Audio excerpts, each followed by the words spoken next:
Yo, what's going on? It's Raul here from Contested Layups. I'm here with my good friend Juju. Yo. We're going to drop another video for you right now. Today we're going to be talking about who we think are the best three teams in the league. Not just in the Eastern Conference, not just in the Western Conference, but overall, who do we think have the skills to pay the bills and win the championship this year? And if you see behind us, our lists are completely different. So this is going to get pretty interesting. We're going to give you some, I think we're going to start off with where they finished last year. Yeah. Let's start off with where they finished last year and why we think that they're going to make such a drastic jump and why we think that they're the top three in the league. So who you want to get it started off?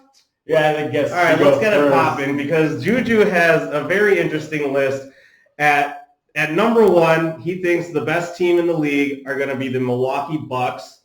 Obviously, Giannis Antetokounmpo was there, Chris Middleton, Eric Bledsoe. They did get rid of Malcolm Brogdon, and they signed Robin Lopez to go play with his brother, Brook Lopez.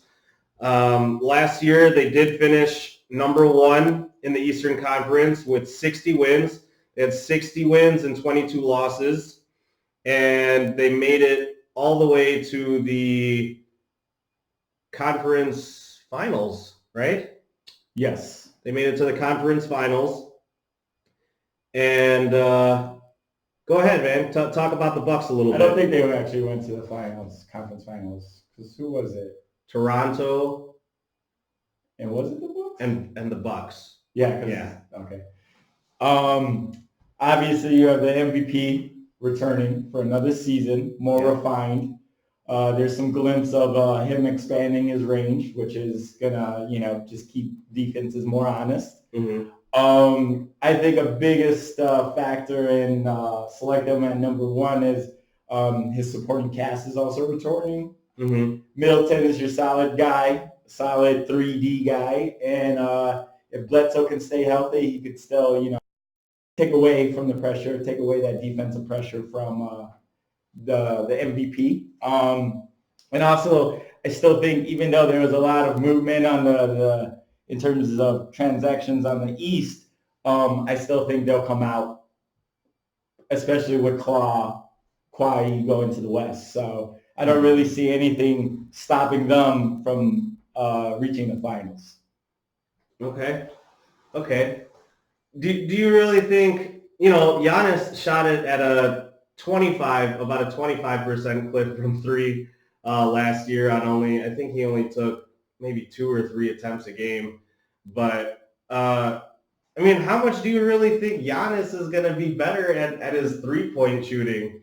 Do you think Giannis, in order to have the kind of success that the Bucks, I think, are looking for and what I think people think that they're going to be at, I think Giannis is going to have to shoot at least around the 34% range from three. And he's going to have to up that to maybe like 3 or 4 attempts a game. Do you think he's going to be able to do that? I don't think that's going to be the only factor, but the thought of him just taking it with confidence and showing that as another tool he's involved in is going to keep defenses, honest. Just primarily the fact that everybody's going to always sag off the guy. Yeah. But if he's taking shots with confidence and making maybe even just one a game, it's going to change the whole dynamics of how you defend that guy. Okay. And he, even without the three, the only person that could probably lock him down was Kawhi. And we got to still put into factors that he's young. Yeah. Every year he's improved. Yeah. In all categories. Absolutely. And he's coming from an MVP title. Okay. And if you look at that caliber, you just want it again. You want to win it again. So whether it's a 20% to 30% to 40% jump, I think just the fact that I think a preseason stat that I read is that he's already made more threes in preseason than his entire career. Okay. in this preseason alone. Mm-hmm. So I think it's just exciting if you're a Bucks fan, and if you're just in the East, go Bulls. Yeah. That, it's scary to see a guy that could get whatever he wants, still can evolve and become a better player. Okay. And plus, I think it's just a little premature, but I'm sure they're going to try to build more pieces around him. So if it doesn't translate that he doesn't actually get the three developed to the level that we want, it's the NBA. You can still build pieces around them. And we can't forget. Probably some shooters out there that are looking for jobs. We can't forget it's a great system over there. They got a great coach. Yeah. So even with some players that they lost, with a great system and a great coach and an MVP caliber, you're always going to have a championship contender, in my opinion. Speaking of MVP caliber players, or actually former MVPs, I'm going LeBron James and the Lakers as my number one overall best team in the league. I think you pair up LeBron James, who is still, I think, probably one of the best ever to play the game in the NBA. I think he's still playing at an extremely high level. Even though he did get injured, this is like the first time that he really got riddled with injuries last year. It kind of kept him out for an extended period of time. We never really saw that with LeBron. So there was kind of right. It was kind of right for people to panic, but I think it's not right for people to write him off and think that he's on the way down. I think he's still going to be. I think he's still going to be better than most of the players in the NBA, and he still can play at that elite level.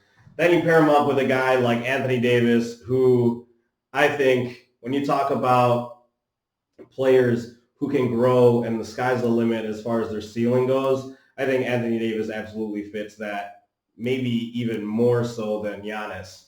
Because Giannis, of course, we all see what he can do, but when Anthony Davis is healthy, there's no stopping this guy. It is absolutely ridiculous, the kind of numbers that he's putting in and the problems that he gives for teams on the offensive end and defensive end, obviously. He's one of the best shot blockers in the game in the league right now also. Also, you have reliable shooting. This is one thing that Anthony Davis and LeBron James have never had on their teams. LeBron James won a championship, or won his championships with people that aren't even close to the caliber of shooters that they have on the Lakers right now. Danny Green, Avery Bradley is a very good three-point shooter too, and then they just have gunners like around them. You still have Kyle Kuzma, and LeBron never played with that. He definitely never played with the caliber of player of Anthony Davis. He had Chris Bosh, he had Kevin Love, but those guys, even as great as they were in their career, even in their prime, probably don't even touch Anthony Davis. So I did think about the Lakers because they're on paper, they're very strong, but something that you said already is a big question mark for their stars is health. Yeah. So remove the health and remove the starting lineup. Who do you have stepping up to carry them through, which I will probably predict at least 20 games, both of them missing. And 20 games each? 20 games each. LeBron and AD at least missed 20 games. Either load management or nagging injuries. We all know Anthony Davis, I think the closest he got to is like maybe 80% of a full season. No, he played, before last year he played 72 games. And then the year before that he played 72 games. Okay, I'll pull that back. Maybe 20 games between both of them. Okay. You remove both of those key players. Yeah. Who do you have taking that weight? Because the supporting cast outside of Kuzma and maybe McGee and Howard and then Rondo, which we all know are kind of already on the other half of their careers. Yeah. Outside of that, who do you have stepping up and carrying the weight in a very competitive West Conference. I mean, Western I have Conference. those players stepping up. Obviously, if you're in the NBA or you're an NBA team and you're And there's one more point. Sorry, one more Go point. ahead, go ahead. Who is the coach of the Lakers too? The coach of the Lakers is Frank Vogel. Okay. Yeah. So that kind of builds into what I was trying to argue a little bit earlier was you take that core group without those players and the coach that you have, do you really have confidence that he could carry that? I do. I think Frank Vogel, as much as I hated him when he was the coach of the Pacers, because during that time the Bulls were trying to make some moves and get over the hump, and the Pacers always gave us a lot of trouble. I think Frank Vogel, for the most part, is a very defensive-minded coach, and he's really gonna get on these guys to make sure that they stay true to their defensive principles and that they never kind of play out of themselves a little bit. So I think as far as who's going to step up, Kuzma's going to step up. Danny Green is going to be able to hit shots. Avery Bradley is going to be able to hit shots. Guys like JaVale McGee, and with Rondo being that backup point guard, I think that's more than enough for them to get by with Anthony Davis and LeBron James missing whatever games that they have. Obviously, if LeBron has an extended injury or Anthony Davis has an extended injury, then they're probably not gonna be able to make it. Yeah, health is always going to be. But if it is a couple games here and there, I think that they have plenty to be able to get them through. I think Kuzma, when he's able to be the focal point of an offense, I think he's shown that he can accept that role. And every time, when LeBron was out and Kuzma was healthy, this guy was going off. He was going off for like 20 plus points per game, doing a little bit of everything, really taking the offensive load off of, and stepping up when Brandon Ingram was injured, when Lonzo Ball was injured, and there was really nobody else who can really do anything for the team other than Kyle Kuzma. So I think he's ready to kind of step into that role, being that extra guy. And if LeBron and Anthony Davis is out, I think they still have a good amount of size and length to be able to compete with a lot of these other teams. So I got the Lakers at number one. I don't know. I think if anything, their regular season will probably be a little tarnished. Their record-wise is going to probably be a little tarnished because they're going to try to get it together chemistry-wise. But from what I've seen, this combo of JaVale McGee and Anthony Davis down low is going to be a force. It's going to be a force, which is crazy. I agree at some point, but there's a reason why JaVale McGee was on Shaq and the Fool. There's a reason why. That was a long time ago, though. He's a professional now. He's won championships now. But do you keep him out there more than 20 minutes? I don't think any coach at any level would want to keep him out more than 20 minutes. I think he could play 25 to 28 minutes a game. But again, kind of just going back to health, even looking at the rest of the cast, you have Dwight Howard that's missing the majority of last season. I know he's not. Dwight Howard's not going to play. I know he's not going to be the X factor, but just looking at the list of all the players on that team and all the history that they have, I think if the health is there, they can make it far. But that's going to be a big if, because you have Rondo with nagging injuries. He's old. You have Howard, which is the softest big guy in the league. This is true. You have Kuzma coming off an injury. In his playing style, you can just see a lot of that. So I think if the Lakers, on paper, if they could stay healthy, they could make it far. But I would think that is the only restriction why I didn't have them on my top three. All right. Is especially because you could see I have two other teams. So segueing into my second pick. Tell me about the Rockets, man. I love the Rockets. I think they're going to have the second best. I think they're going to have the best record in the West. I'm just telling you. Yeah. I agree with that. I think the Rockets, everybody's talking about, Harden and Westbrook. Are they going to merge and click? I think the biggest thing that people forget is if we look at the system that D'Antoni has with his point guards, he gets the most out of them. Yeah. Every season, his point guards are putting up numbers. And we also forget that I think any smart coach is not going to put them together on the court for a very long time. Mm-hmm. You know, you gotta start them together no matter what. Yeah. But just in that per minute basis, both of them are going to eat. Yeah. So that's one factor why I have them as 2 as a second on my top 3. And then you have Capella returning, solid big guy, always improving, doing a lot of work that he doesn't get credit for.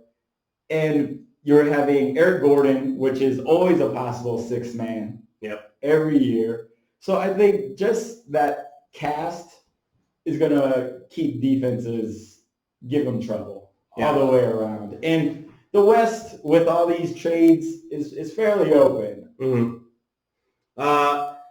Real quick, James Harden last year averaging 36 points per game. Ridiculous. 36 points per game, 7.5 assists per game, 2 steals a game. Very underrated part of his whole basketball repertoire. And he played about 37 minutes per game. One thing that I want to point out, James Harden has played upwards of 80 games.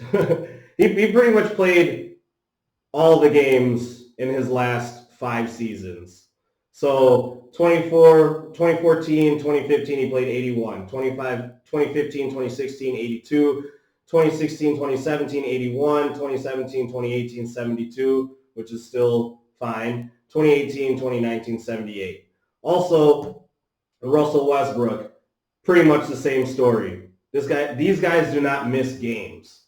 And that's why I strongly believe that the Rockets will come out with wind up being the number 1 seed in the West, because they're not going to miss games. And not only that, they're going to go hard every game for 82 games. And that's going to be super heavy on whoever's going to be guarding them. There is no doubt in my mind that Russell Westbrook and James Harden are the new best backcourt in the league. Yeah. They're absolutely unstoppable. And I agree with you too that I think D'Antoni will kind of try to stagger them a little bit. And but either way, this team's going to be a problem. Definitely in the regular season. As far as the postseason goes, I'm not sure. We'll see. That's a big question mark that I'll definitely That's agree why with. I don't have them like as overall as like the top 3, because I do think that they're going to have a really good record in the regular season. But the postseason is what I'm worried about, because my boy Russell Westbrook kind of really disappointed me the past couple of years on Oklahoma City. I agree. Both of those players have gained the reputation of not coming to play in the postseason. Yeah. I will definitely agree. So if they could pass that, you could say curse, hurdle, I think they'll be in the running. Yeah. I definitely see them in the Western Conference Finals, though. Oof. Wow. I definitely see that. I don't see. Wow. I don't see much competition. In my mind, who from the Lakers, and we're kind of just crossing it, who in the Lakers is going to be able to shut down any of those 2 players? That's a good point. That's a very good point. Probably if you're looking at it individually, nobody. Nobody. But at the same time, I don't think any of those 2 guys will be able to stop the force of Anthony Davis and LeBron and just a trailing JaVale McGee, and then Danny Green just, I'm about to shoot threes right now. I'm about to lay out these bombs for you right now. So I don't know. I mean, it's definitely going to be interesting. You know, like I could definitely see the Rockets getting pretty far, and there are some things that are going to have to be worked out. Right now, I honestly, I know that they're going to stagger Russell Westbrook and Harden, but I don't really know how Westbrook really fits into D'Antoni's system because Russell Westbrook plays 100 miles per hour, and every guard that has played for Mike D'Antoni doesn't do that. They don't play that fast, and they don't play that aggressively. Like he's had guys like Steve Nash, obviously as James Harden, and the things that those guys have in common are that they're very special players offensively. Steve Nash was a pretty good shooter and everything, and he was able to create shots for everybody. But the one thing that they both have going for them is that they were able to control the pace of the game very well, and they were able to pace out their team very well. So that's what makes them so special. And then you have a guy like Russell Westbrook, though, if you're trying to run your offense through him, who doesn't care about pace. My pace is I'm going to go faster than you. So I agree with that, but if you're close to how his system, D'Antoni's system, has evolved, mm-hmm. is he's a 3 or layup guy. You Yeah. either take a layup or you take a 3. You don't do mid-range. And that's why Melo never fit in that system. Yeah. And that's why they butt heads. So Westbrook dominates one of those categories. Yeah. And I think the thing that is very underrated with Westbrook is that he can find people. Yeah. He can find people. So if that mid 20 minutes that you have Harden and Westbrook mm-hmm. there, how are you going to defend that? Yeah. How are you going to defend that? Yeah, that's true. Because you're already catering your defense to Harden, mm-hmm. and then you have somebody that is MVP quality as well. Yeah. Again, I just don't see. I think that's the biggest factor is there's questions. Are mm-hmm. they going to mix? Is there going to be chemistry? How are they going to balance the minutes? Yeah. What are the other supporting casts? Because we know depth is going to matter in playoffs. Yeah. But just those two worldly talents on the same team is going to nasty. The only team, and I don't want to skip you, so the only team that I think can slow them down defensively would be the Clippers. But we're gonna let's just. Okay. You could go to the Clips, and then I could go. Philly was on my list, but I just cut them mm-hmm. because with all the injuries with the Clippers, you can't forget them. But let's go to Philly. I'm going to go Philly here. I think Philly is the second best team in the league, mainly because of their size and their extremely unique talents in Joel Embiid and Ben Simmons, and especially if Ben Simmons really starts hitting a 3. I mean, he hit one, so we'll see what happens with that. But yeah, obviously that would help a lot because, if Simmons is shooting 3s, how are you going to be able to double Embiid? Like, somebody's going to have to step out and try to guard Ben Simmons from shooting 3s.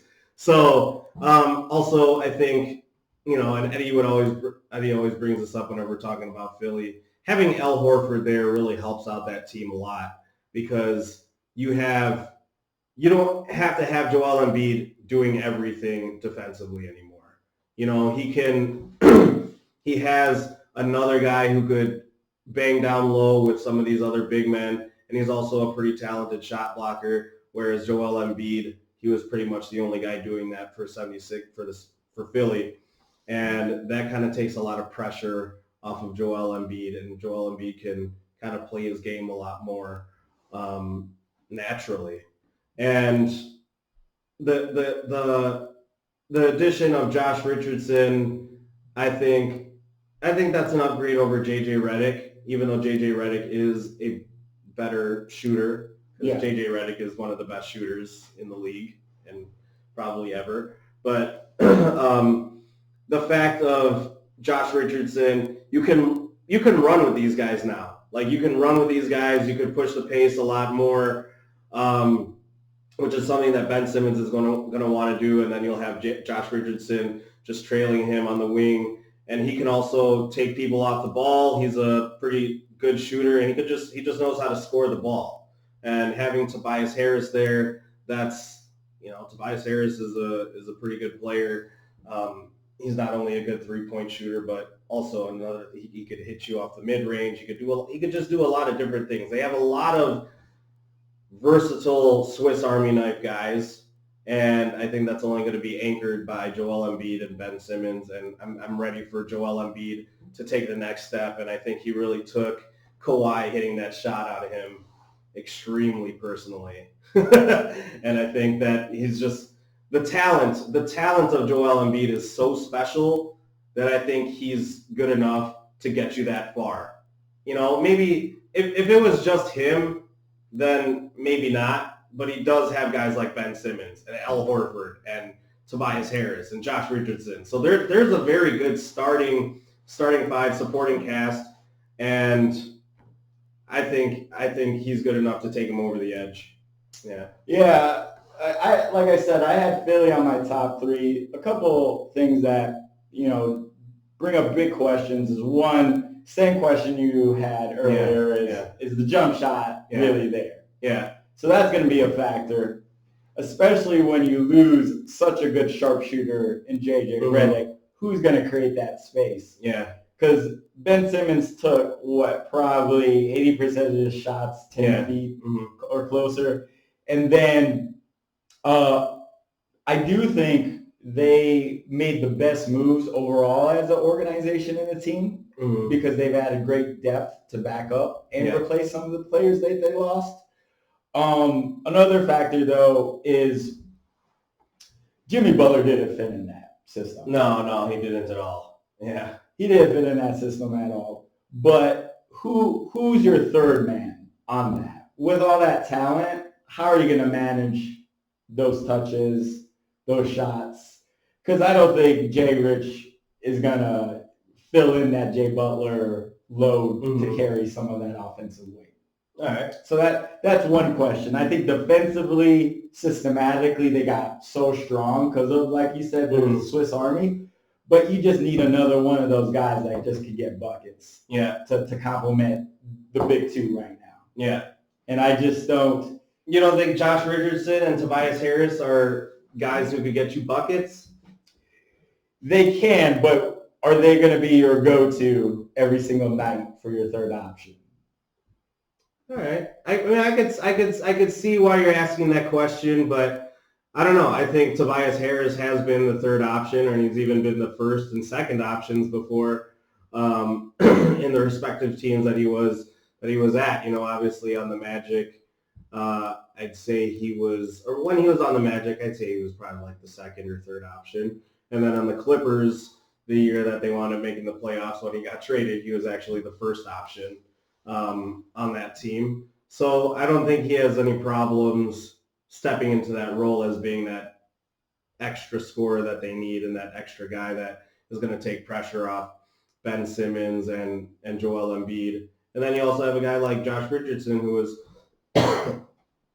was actually probably almost the number one guy in Miami before he got traded. Yeah, he's a great addition. I think he's going to bring some defense. He's going to bring some offense. Yeah, some scoring. I definitely like that team, but with all the mouths you have to feed over there, and just the uncertainty of how many games Embiid can actually produce. He says he wants to be an MVP. He says he wants to play the whole season, but he's a young guy. They're going to manage his load no matter what. Okay.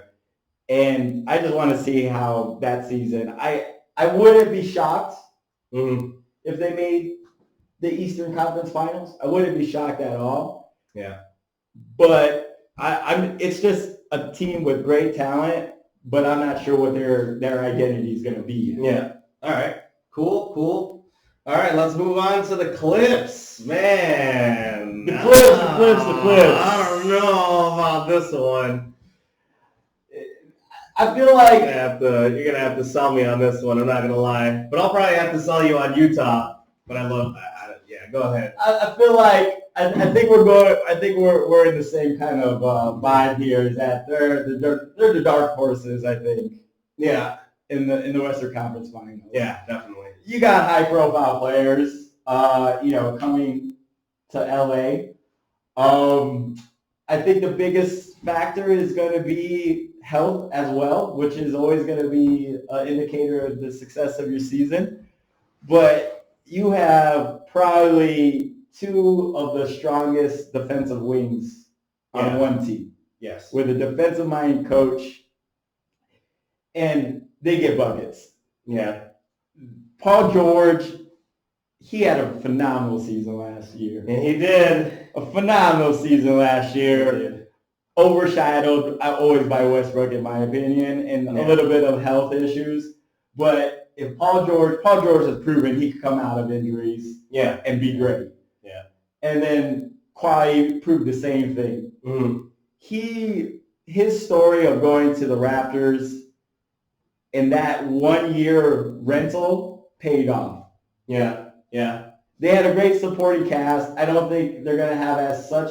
Kawhi's going to be surrounded with strong players like the Raptors had. Mm-hmm. But the addition of Paul George, you have young bigs that can play solid minutes. Yeah. And we know the offense is going to go through those two, so it doesn't really matter. You just need guys to anchor the paint. You have Patrick Beverly is a shutdown. Mm-hmm. So defensively, I think that team is just going to shut down anybody. Okay. And the offense is there. Doc Rivers has proven if he has some stars, they could win a championship. Yeah. Couple question marks is, where's the depth? Yeah. Just like how you said with the Lakers, now if Kawhi and Paul George are injured at the same time, who's going to pick up the load for that? Well, you also have the sixth man, who he's proven, especially last season, I don't think anybody would have predicted him to carry it and be a facilitator in the role that he took over. Yeah. So, and he proved he could start. He doesn't like to start, but he could start. Yeah. So, if you look at defensively, I think they're the best defensive team. Okay. You got two shutdown wings. Patrick Beverly, he's not going to put up buckets. He'll get you occasional threes, but he shut down guards all day. And then you have Zubac. Yeah. And why can't I think of Harold. Yeah. Both of them are versatile big guys that can move, that can defend. They're not going to play crazy minutes, but if you look at Doc Rivers' system and time, he never really had a big center. Yeah. A true good center in his career. Yeah. And he made it work. Yeah. Example, Kendrick Perkins. Yeah, that's true. You just need a big body to bully and let everybody else do what they have to do. Yeah. So, do I see them being in the Western Conference Finals? I'm not sure. I think they're going to have to make some moves. Yeah. But with talent on the defensive side and then on the offensive side, I think they could make a lot of noise in the Western Conference. Yeah, I mean, I think they'll make some noise. I don't have faith that I think Kawhi and Paul George are going to miss 20 games each. I really do. Just out of resting and load management and whatnot. And I do agree that Paul George was very good last year, but when he got injured, he was not so great. He was okay, but he wasn't great. So I do think the games that they miss is going to be a factor. Yeah. But even, you can say Westbrook was great. Yeah. Who else did he have on the Thunder? What other team members that he had on the Thunder in comparison to the Clippers? Basically, what I'm trying to say is that they both can miss games, and they both proved that even though they miss games, the games that they play, they win. Yeah. And I think Kawhi Leonard is a perfect example of that because I think he had about 20 games of load management for the Raptors. I think just get to the playoffs and that's it. Yeah. I mean, yeah, but I also think that they're small. I think that they're small and I do think that they're going to be good defensively. I wouldn't give them the title of the best defensive team in the league yet. I think that's I think that'll probably go to either Philly or Indiana, but I think they're going to be right there as far as the best defensive teams in the league. Yeah, if you have Kawhi, your chances are pretty great of going far either way. Oh, yeah. You know, like just even having Kawhi by himself. And Paul George did have, you know, he was third in MVP voting because this guy was really playing like an MVP before he got injured. Yeah.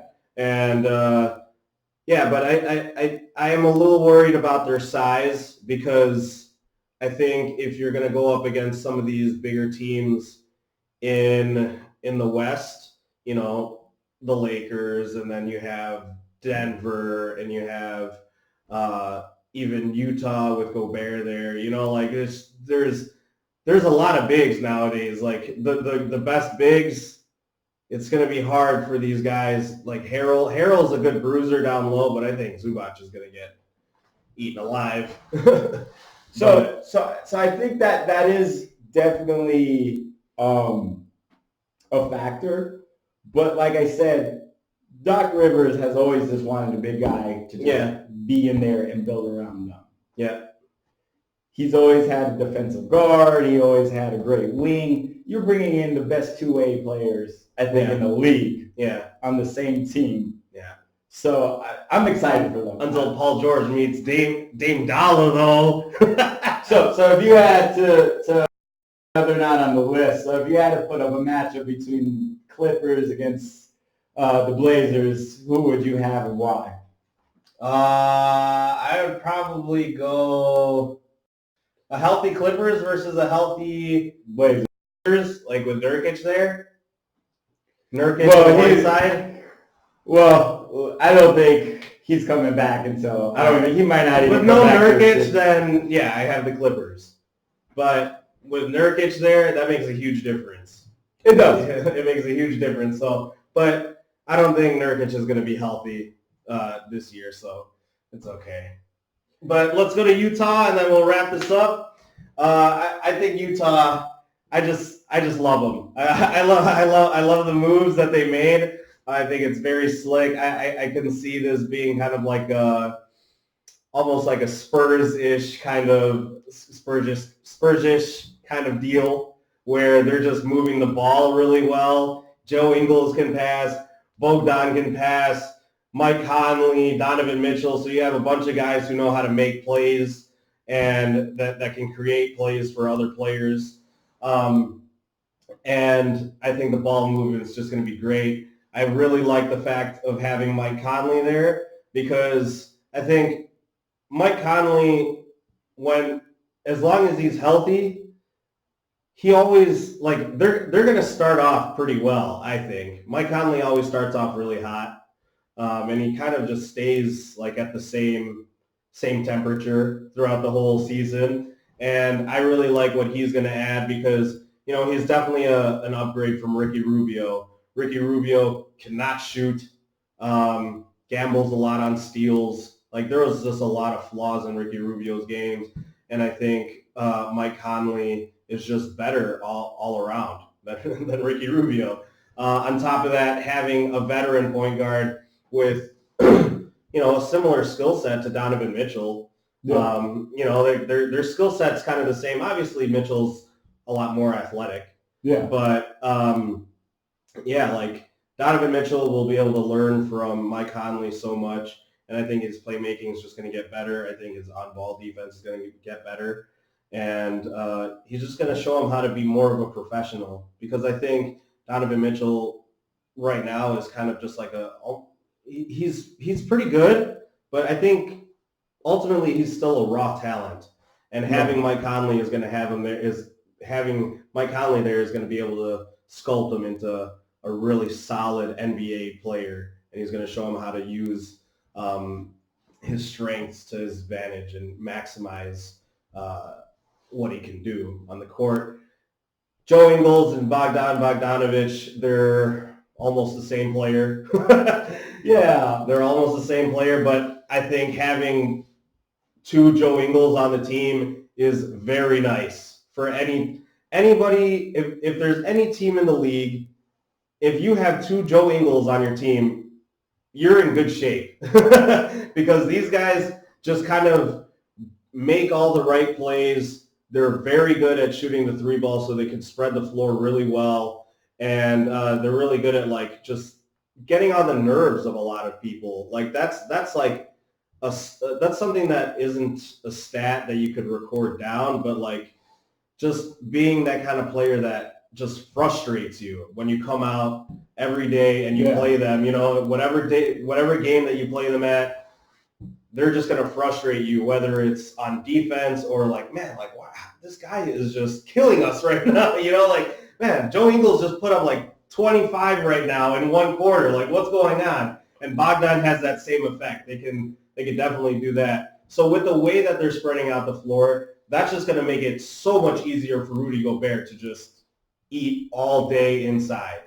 And I think, I really, I think it's going to be really nice to watch. I think the Utah is going to be really smooth, and they're going to be really nice to watch. And that's why I have them as the third best. Yeah.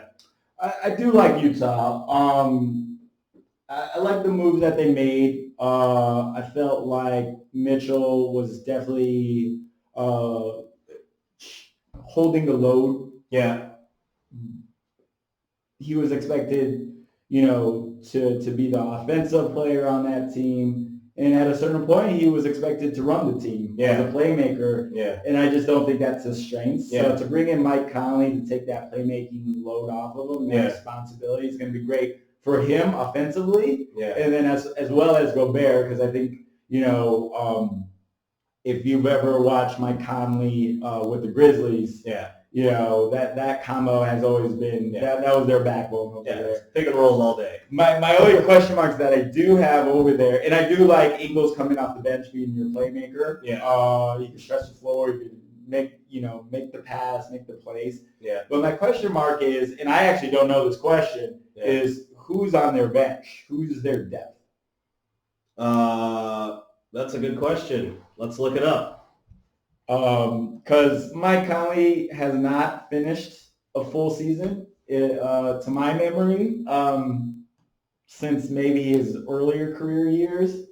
But if he's out, you're just kind of repeating the same story as I think what stopped the Jazz from being considered a top 3 team in the Western Conference Finals, is that who else do you have to really to make noise? So I think depth is the issue because I just don't even know. So they got Moutier. They have Moutier. They have Dante Exum. Ed Davis. Ed Davis is who they brought in instead of Derek Favors because they got rid of Derek Favors. And then you got... So I think just looking at that supporting roster, I do like a couple of names on there. I like Ed Davis. I've always been an Ed Davis fan. He's not going to be your starter, but he'll give you, mid-range minutes. Bruiser, just bruise it up. And he'll do the dirty work. Yeah. I like Jeff Green. Do I think he still has it? I think that's a big question mark. He's on the tail end of his career. I think the X factor, if you have Moutier, I wouldn't want him to be your starter. If Conley goes down, which I can see that Conley going down for about maybe 20 games. So if you have Moutier starting that, I think that's definitely a downgrade from Rubio because you have this talent with Moutier that, to be honest, offensively you don't know what you're gonna get. Yeah. And does he have the playmaking skills and defensive awareness such as Rubio? I don't think so. So I think a factor is they're going to have to make some moves. Yeah. Maybe build a little bit more depth behind Conley. Mm-hmm. I don't know. I wouldn't want Moutier as my starting point guard. Yeah, I think it all really depends on Dante Exum. If Dante Exum can take the next leap. And it seems to me that the Jazz think that he can do that because otherwise they would have traded him by now. He was a high draft pick for them. Really high draft pick for them, and they're still sticking with him. He showed some flashes the past 2 years, especially last year. I think he was for the most part healthy, and there were a couple of good games that he had.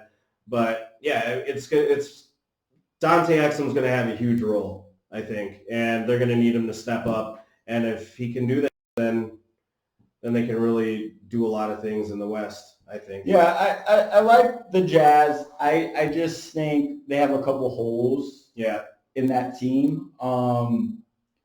Especially, I do like Dante Exum, but if I'm correct, he's also had some injury history. Yeah. So, as a franchise, if I'm setting up my point guard lineup in my depth, I definitely want to get some more insurance. Yeah, for sure. And I'll be curious how they're going to balance Joe Ingles in the rotation. I do like the move for him to go to the bench.